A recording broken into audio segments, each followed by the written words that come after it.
Živijo, z Dragico Kraljič sva zdajle zaključili en tak zelo poln večer, kaj ne, Dragica, ob 4. knjigi Kolumen z naslovom Nevidne nitke z drugimi. 4. knjiga torej po vrsti, prišepnila mi je, da piše nekako, no pišejo se že kolumne tudi za 5., ampak dajmo ostati zdajle na tej 4. Kako ste, Dragica, po tem dogodku prvič, a ste govorili o nevidnih nitkah z drugimi?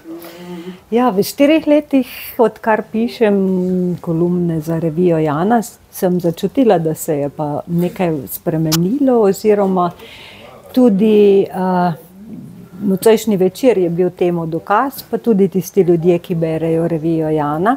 Poleg tega pa verjetno kot za nameček tudi moja leta, ki se nabirajo, in zato upam, da sem tudi s svojim delom oziroma s pisanjem spletla nekaj nitk z drugimi ljudmi, in to me osrečuje, da bo Janek nekako dalje lahko potem živel tudi brez mene, ampak morda tudi za pikico v lepšem svetu.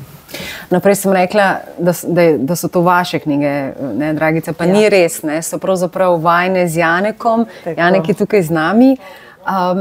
Zakaj vajine? Zato, ker popisujete poleg vseh drugih navdihov v kolumnah predvsem vajino življenje, vse prigode, vse male in velike traparice, ki se vama zgodijo, in pa seveda tudi vse tisto, kar se dogaja v vas, kot v mami odraslega fanta, odraslega človeka z Downovim sindromom. In ko zdaj pogledate nazaj, prej smo se pogovarjali, kaj vas razveseljuje, danes ta večer vem, da vas je razveselil.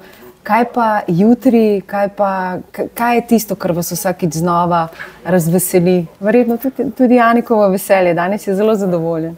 Ja, meni je pomembno to, da je Janek dobil danes neko doživetje.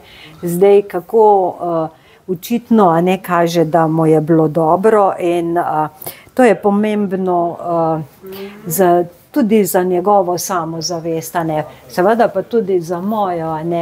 Veliko ljudi, veliko dobrih ljudi je danes prišlo, veliko ljudi bere, in jutri bova živela še od tega, pa še kakšen dan naprej, potem pa bova tudi spet naprej iskala, kaj je tisto, da naj jo bo naredilo življenje prijazno, lepo, in mislim, da s tem tudi midva lahko narediva drugim ljudem kaj lepega in prijaznega.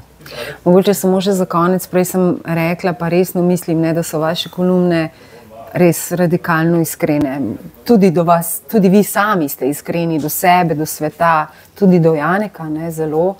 In se vam zdi to zelo pomembno za življenje z otrokom, tudi za druge, ki imajo posebne potrebe, ta iskrenost do sebe, kaj lahko pričakujem, kaj ne, tudi zato, da so palci manj trdi?